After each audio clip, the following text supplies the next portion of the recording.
Hi, miss, do you give me permission to video you and post this in my YouTube? Okay, may I know what is your name and how young are you? I'm Mary J. Dorano and I'm 19 years old. Mary J. Do you consider yourself dating foreigners also? Maybe. Just like maybe because you know they are like foreigners are so attractive. Is that Yeah. true? Oh, yes. Why they become attractive for Filipina? I don't know. Nagkakakuan. Is that like because they have different skin color or Yeah. the color of the eye? Maybe. Tas, baka starstruck ang ilang kagayag. Starstruck, the brightness of the skin, sunlight. So it's like if you're ever like okay, I want to go abroad. Do you have any plan also to go to abroad? Yeah. Like, ganahan ko ato kumutrabaho. You want to work there Mm. also. Kay, mas ma-feel ako kung presence if ato ko dito mo trabaho. Why you cannot feel your presence here? What are you? Okay. Ikaw, Why is that? dili, advantage man dito. Okay. Do you have any specific country? Sa Singapore. In Singapore. Japan. Japan. Okay. What is your course? Office administration. Office administration. Also, you can feel their presence there. Oh, not here. Is that because of a toxic and crab mentality here that you don't feel really? Murag dili, murag ay maybe nga na magyuba nasa uban jud nga ingon ana bitaw nga pangan ani kintahay mo trabaho ka ana yes. company like labi tay uban nga toxic. Yeah. Especially in your work, the work environment here. Yeah. The mostly like people thinking here that they owns the company, right? Okay. Nga mga favoritism. I am successor of this company. Yeah, favoritism. So that's what you want to work abroad. So you feel, I feel myself because they speak different. Okay. So like for example, here it's like for here if you were with the foreigners, you will be considered lucky and rich. You know, like most of the Filipinos think that way. Oh, And yeah. may I know, in your opinion, why is that? Para na ako kay pangan aning sa dito lahi man gid sa dito agad nga they're very kanang- different. ang sa dinhi kay mo kita mga Filipinos naabe mga uban no like especially itong parents nga Yeah.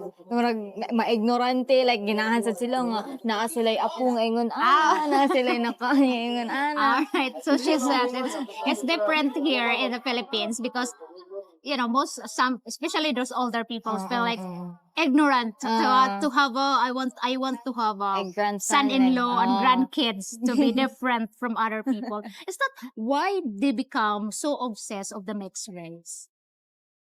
I don't know para na ako mura na wala na sa kuan It's like here if you for example you are mixed race, you will be like here.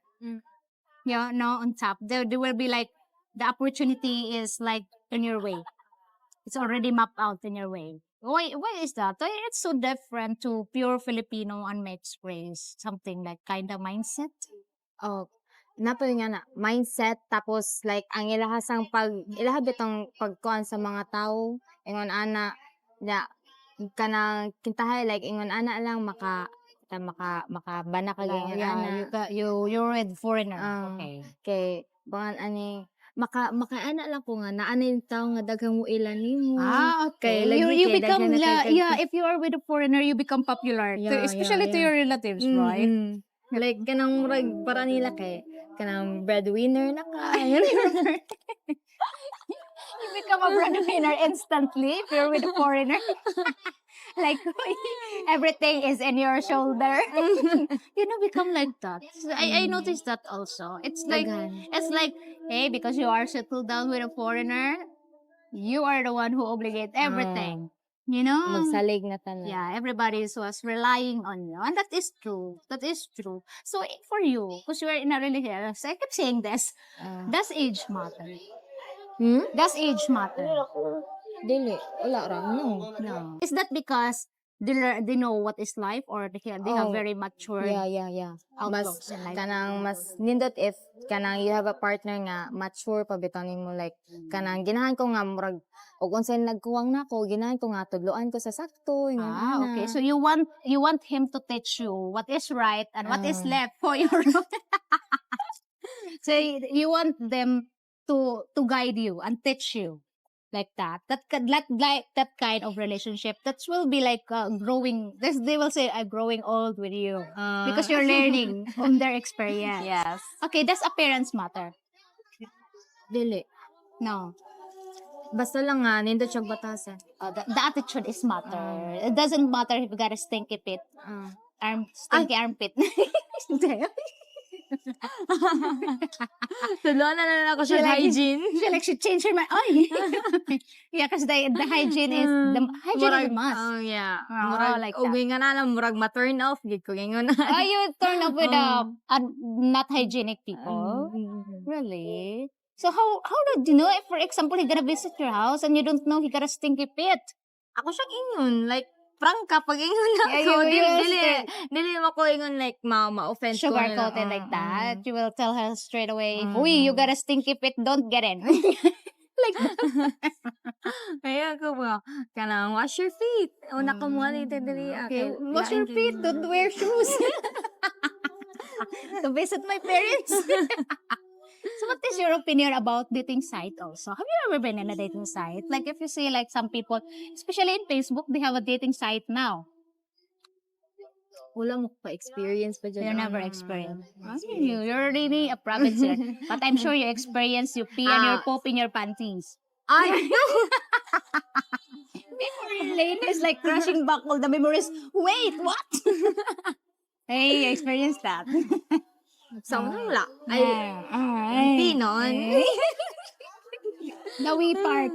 You experience the pee part. Because sometimes, you know, like, we are really need to pee and we run to our house and suddenly it goes, okay, there we go. We didn't reach the CR, I'm sorry. But you never had an accident like poop like that in school.